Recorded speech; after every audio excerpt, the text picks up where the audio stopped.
ZPTC ఎన్నికల్లో ఓడిపోయిన first స్టేషన్లో జగన్మోహన్ రెడ్డి ఏం మాట్లాడుతున్నారో అతనికి తెలియలేదు. గెలుపుని దయచేసి చేసుకోలేక దొంగ ఓట్లు పడ్డాయి, దౌర్జన్యంగా చేశారని అబద్ధపు మాటలు మాట్లాడుతూ ఉన్నారు. గతంలో తిరుపతిలో జరిగిన ఎలక్షన్ ని చూశాం. ఎలా పక్క నియోజకవర్గాల నుంచి పక్క జిల్లాల నుంచి తీసుకొచ్చి దొంగ ఓట్లు వేపించారు. ఆ సంస్కృతి మాది కాదు అంటూ జగన్మోహన్ రెడ్డి అన్నారు. లక్షల కోట్ల పెట్టుబడిని ఆంధ్ర రాష్ట్రానికి ఆకర్షించి తద్వారా 5,50,000 మందికి డైరెక్ట్గా ఉపాధి కల్పించబోతున్నాము.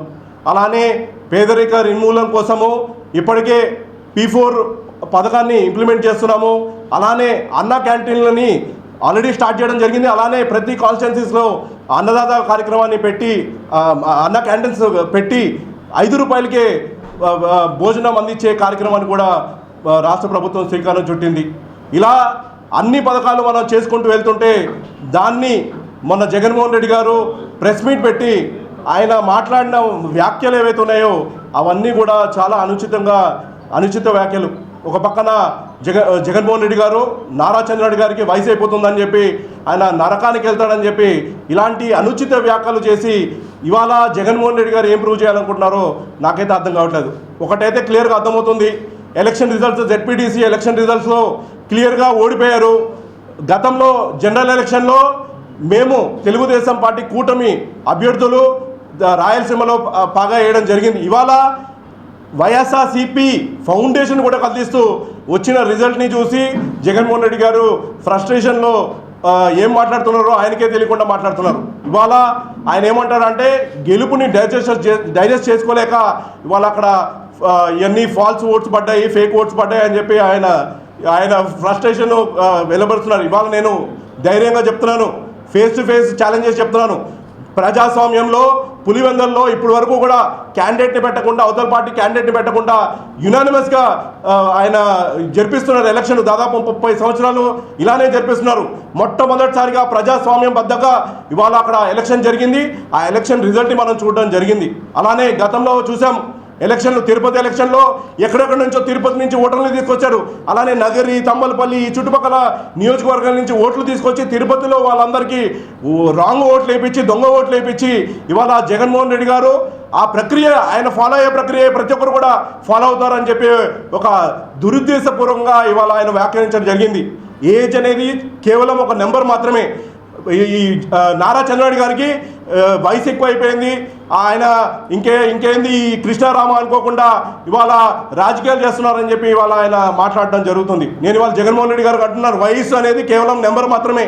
మీకు 54 ఏళ్ళు, అదే నారా చంద్రబాబు గారికి 74 ఏళ్ళు. కానీ ఆయన పరిగెత్తుతూ గెంతుతూ ఇవాళ బస్సులపైకి ఎక్కి ఇవాళ ఉత్సాహంగా ప్రజలకి ఏం చేయాలన్నా కూడా ఉత్సాహంగా ఆయన చేస్తున్నారు. అలానే మీరు అధికారంలో ఉన్నప్పుడు చూసాం, వంగలేక ఎక్కలేక నడవలేక ఇబ్బంది పడిన మీరు ఇవాళ చంద్రబాబు గారి వయసు గురించి మాట్లాడుతున్నారంటే చాలా హాస్యాస్పదంగా ఉంది.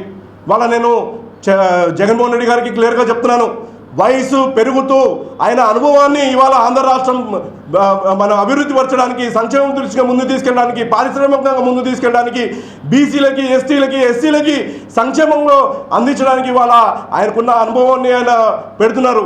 వయసు అనేది ఆయన చూడట్లేదు. ఎటువంటి కార్యక్రమం అయినా కూడా ఆయన ఉత్సాహంగా చేస్తున్నారు. ఇవాళ జగన్మోహన్ రెడ్డి గారు, నేను అడుగుతున్నా మిమ్మల్ని, మీరు ఏం చేశారు? గతంలో మీకు అధికారం ఇచ్చారు, అధికారంలో ఇచ్చినప్పుడు మీరు ఏం చేశారు? కనీసము మీరు ఇచ్చిన హామీలు కూడా నెరవేర్చలేని పరిస్థితిలో ఇవాళ మీరుంటే, మీరు మా నాయకుల్ని ఇలా అవమానకరంగా మాట్లాడడం చాలా ఖండించే విషయం. నేను అడుగుతున్నా, ఇవాళ మా నాయకుడు నరకానికి వెళ్తారని చెప్పన్నారు. మరి మీరు చేసిన దానికి మీరు ఏ లోకానికి వెళ్తారో మీరే చెప్పాలని చెప్పి నేను ఇవాళ మిమ్మల్ని సూటిగా ప్రశ్నిస్తున్నాను. ఖచ్చితంగా నేనైతే చెప్పగలను, రానున్న రోజుల్లో ఇప్పుడు ఏ విధంగా అయితే మేము జెడ్పీటీసీ ఎలక్షన్లు కానీ, ఎంపీటీసీ ఎలక్షన్లు కానీ జరిగిన ఎలక్షన్లు ఏ విధంగా అయితే మ్యాండేట్ వచ్చిందో, రానున్న స్థానిక సంస్థల ఎలక్షన్లు కూడా ప్రతి చోట తెలుగుదేశం పార్టీ జెండా ఎగరైపోతున్నాము. అలానే మీకైతే నాకు దగ్గర సమయంలో రానున్న 10-15 ఏళ్ల పాటు మీరు ఎక్కడ కూడా కనుమరుగు అయిపోతారు. అసలు మీరు దగ్గర కూడా ఉండరు అనేది అయితే క్లియర్గా కనిపిస్తుంది. డెఫినెట్గా 2029 కాదు, ఆ తర్వాత వచ్చే ఎలక్షన్లు కూడా తెలుగుదేశం పార్టీ జెండా అన్ని నియోజకవర్గాలు ఎగరేస్తాం. వైఎస్ఆర్సీపీ భూస్థాపితం అవుతుందని చెప్పి చెప్పడంలో నాకైతే ఎటువంటి సందేహం లేదు. డెఫినెట్గా ఇంకా మంచి చేయాలనే ఆలోచన ఉంది. చాలా ఆంధ్ర రాష్ట్రానికి చేయాల్సినవి చాలా ఉన్నాయి. చెప్పిన హామీలు నెరవేరుస్తూ చెప్పని కూడా చాలా హామీలు తెలుగుదేశం పార్టీ కూటమి అండతో మనం చేపట్టబోతున్నాం. కేంద్రం సపోర్ట్ ఇవాళ చాలా అద్భుతంగా మనకుంది. బీజేపీతో మనం అలయన్స్లో ఉండడం వల్ల ఇవాళ కేంద్రం నుంచి వచ్చే మనకు నిధుల వల్ల మనం ఇవాళ అమరావతి డెవలప్మెంట్ చేసుకోగలుగుతున్నాము, పోలవరం నిర్మాణం చేసుకోగలుగుతున్నాం. అలానే ఏవైతే నీటి ప్రాజెక్ట్స్ ఉంటాయో అవన్నీ కూడా మనం కొత్తగా చేపట్టడానికి ఇవాళ రాష్ట్ర ప్రభుత్వం పూనుకుంది. డెఫినెట్గా మన పోలవరాన్ని పూర్తి చేస్తాం, జాతికి అంకితం చేస్తాం. అలానే అమరావతిని కూడా పూర్తి చేసే విధంగా మొదటి ఫేజ్ని పూర్తి చేసేదానికి అడుగులన్నీ కూడా పడుతున్నాయి. అలానే ఇవాళ మనం చూస్తున్నాం గ్రామాల్లో రోడ్లు పడుతున్నాయి, డ్రైనేజీలు జరుగుతున్నాయి. అలానే అభివృద్ధి పనులు ఏవైతే రోడ్స్ నేషనల్ హైవేస్ ఉన్నాయో నేషనల్ హైవేస్ డెవలప్మెంట్ జరుగుతుంది. అలానే సింగిల్ రోడ్లని డబుల్ రోడ్లు చేయడం జరుగుతుంది. అలానే అభివృద్ధి పనులు అన్నీ కూడా ముందుకు సాగుతున్నాయి. ఖచ్చితంగా రానున్న రోజుల్లో పెద్ద ఎత్తున పరిశ్రమలు ఇక్కడ పెట్టుబడి పెడతాయి. రాష్ట్ర ఆదాయాన్ని పెంచుతాము. ప్రజలకి ఆనందంగా ఉండడానికి, సుభిక్షంగా ఉండడానికి అన్నీ కూడా మా కూటమి అధికారంలో ఉండి మా ముఖ్యమంత్రి గారు నారా చంద్రబాబు గారు ఖచ్చితంగా చేపడతారని చెప్పి మేము చెప్తున్నాం. రైతులు సుభిక్షంగా ఉండడానికి, ఎస్సీలు సుభిక్షంగా ఉండడానికి, ఎస్టీలు సుభిక్షంగా ఉండడానికి, గిరిజనులు అలానే అన్ని వర్గాల ప్రజలు సుభిక్షంగా ఉండడానికి అవసరమైన అన్ని యాక్టివిటీస్ మేము చేపడతాము. అలానే ఏదైతే గతంలో మేము మేనిఫెస్టోలో వీళ్ళందరికీ ఇచ్చిన హామీలు అన్నీ కూడా ఖచ్చితంగా నిలబెట్టుకుంటూ ఏదైతే మాకు ఇచ్చిన మ్యాండేట్ ఉందో ఆ మ్యాండేట్కి సాకారం చేస్తూ ప్రజలు ఇచ్చిన ఏదైతే నమ్మకంతో ఇచ్చారో ఇది మంచి ప్రభుత్వం అని చెప్పి నమ్ముతూ ఏదైతే మ్యాండేట్ మాకు ఇచ్చారో ఆ మ్యాండేట్ని మేము అనుసరిస్తూ ప్రజలకి ఏవేవి చేయాలో అవన్నీ కూడా చేస్తూ ముందుకెళ్తాము.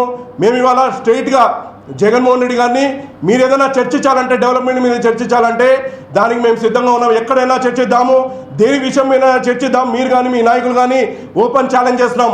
ఏ విషయం మీద, అభివృద్ధి పనుల మీద, సంక్షేమం మీద చర్చించడానికి మేము సిద్ధంగా ఉన్నాం. కానీ ఇలాంటి అనుచిత వ్యాఖ్యలు చేస్తే మాత్రం సహించమని చెప్పి ఈ రోజున తెలుగుదేశం పార్టీ రిప్రజెంటేటివ్గా నేను కూడా వార్న్ చేస్తున్నాను. డెఫినెట్గా రానున్న రోజుల్లో ప్రజలే మీకు బుద్ధి చెప్తారు అని సందర్భంగా తెలియజేస్తూ ఈ అవకాశం కల్పించినందుకు ఆంధ్ర రాష్ట్ర ప్రజలకి అలానే ముఖ్యంగా పత్రికా మిత్రులందరూ కూడా హృదయపూర్వకంగా ధన్యవాదాలు తెలియజేసుకుంటూ సెలవు తీసుకుంటాను. అదే నేను ఇందాకే చెప్తున్నాను, జగన్మోహన్ రెడ్డి గారికి ఏంటంటే ఆయన కేవలము ఈ దొంగ ఓట్లు వేసి గెలవడము, అలానే ఈ ఫాల్స్ ఓటు క్రియేట్ చేయడము, లేని ఓట్స్ని క్రియేట్ చేసి ఏ విధంగా అయితే మనము ఎలక్షన్ కండక్ట్ చేస్తాం ఈ మాత్రమే తెలుసు జగన్మోహన్ రెడ్డి గారికి. ప్రజాస్వామ్యంతో గెలవడము, ప్రజల ఓట్లతో గెలవడం అనేది తెలియదు. అందులో దానికి ఆయన ఉద్దేశం ఏంటో క్లియర్గా తెలుసు. ఇవాళ మేము ఎంత సంక్షేమం అందిస్తున్నాం, ఇవాళ కూటమి ప్రభుత్వం ఎంత సంక్షేమం అందిస్తుందో ప్రజలందరూ కూడా చూస్తున్నారు, చాలా ఆనందంగా ఉన్నారు. గతంలో లేని స్వేచ్ఛ ఇవాళ ప్రజలందరూ కూడా అనుభవిస్తున్నారు. దానికి నిదర్శనమే ఈ వచ్చిన ఏదైతే రిజల్ట్ మనకి క్లియర్గా తెలుస్తుంది. అందరూ కూడా ఓట్లు వచ్చారు, స్వతంత్రంగా ఓట్లు వేశారు, వాళ్ళకి ఎవరైతే నచ్చారో వాళ్ళు ఓట్లు వేశారు. కాబట్టి కనీసము డిపాజిట్ కూడా లేకుండా ఇవాళ జగన్మోహన్ రెడ్డి గారు మరొకటి మాట్లాడారు, మా బూత్లో ఏజెంట్లు కూడా లేరు, ఏజెంట్లు లేకుండా మీరు ఎలక్షన్ ప్రక్రియ పెట్టారంటే ఇవాళ వైఎస్ఆర్సీపీ పార్టీ ఎంత దుస్థితిలో ఉందో మనకు అర్థమవుతుంది. కనీసము మీరు బూత్ ఏజెంట్ కూడా పెట్టుకోలేని పరిస్థితిలో ఇవాళ ఉండి మీరు దాన్ని కూడా కూటమి మీద రుద్దారంటే దాన్ని బట్టి అర్థమవుతుంది మీ పరిజ్ఞాన శక్తి, తర్వాత మీ ఏదైతే దురాలోచన ఉందో అది అర్థమవుతుంది. ఖచ్చితంగా జగన్మోహన్ రెడ్డి గారికి అయితే ఒకటైతే అర్థమైపోయింది, మనం గెలిచేది లేదు, ఇంకా మనం తట్టా పుట్టా సర్దుకోవాల్సిందే అని ఫ్రస్ట్రేట్ అయ్యి మాట్లాడినట్టయితే నాకు అనిపిస్తుంది. తెలుగుదేశం పార్టీ 2014 నుంచి 19 దాకా అధికారంలో ఉన్న సమయంలో నారా చంద్రబాబు గారు రాష్ట్రం విడిపోయిన ఆ సంక్షోభంలో కూడా ఆయన ఎన్నో మంచి కార్యక్రమాలు, ఒక పక్కన బీసీలకి, ఎస్సీలకి, ఎస్టీ కార్పొరేషన్స్ ఏర్పాటు చేసి ఆ కార్పొరేషన్ ద్వారా ఎన్నో సంక్షేమ కార్యక్రమాలు ఆయన అందించడం జరిగింది. అలానే ఎన్నో మంచి కార్యక్రమాలు మనం చూసాము, నీరు చెట్టు కింద, అలానే రోడ్స్ డెవలప్మెంట్ కానివ్వండి, ఇలాంటి ఎన్నో పనులు చేస్తూ ఆయన ముందుకు సాగారు. కానీ 2019లో అధికారంలోకి వచ్చిన జగన్మోహన్ రెడ్డి గారు ఏం చేశారు? 5 ఏళ్లలో కేవలము దౌర్జన్యం తప్ప ఎక్కడ కూడా 5 ఏళ్లలో ప్రజా పరిపాలన ఎక్కడ కూడా జరగలేదు.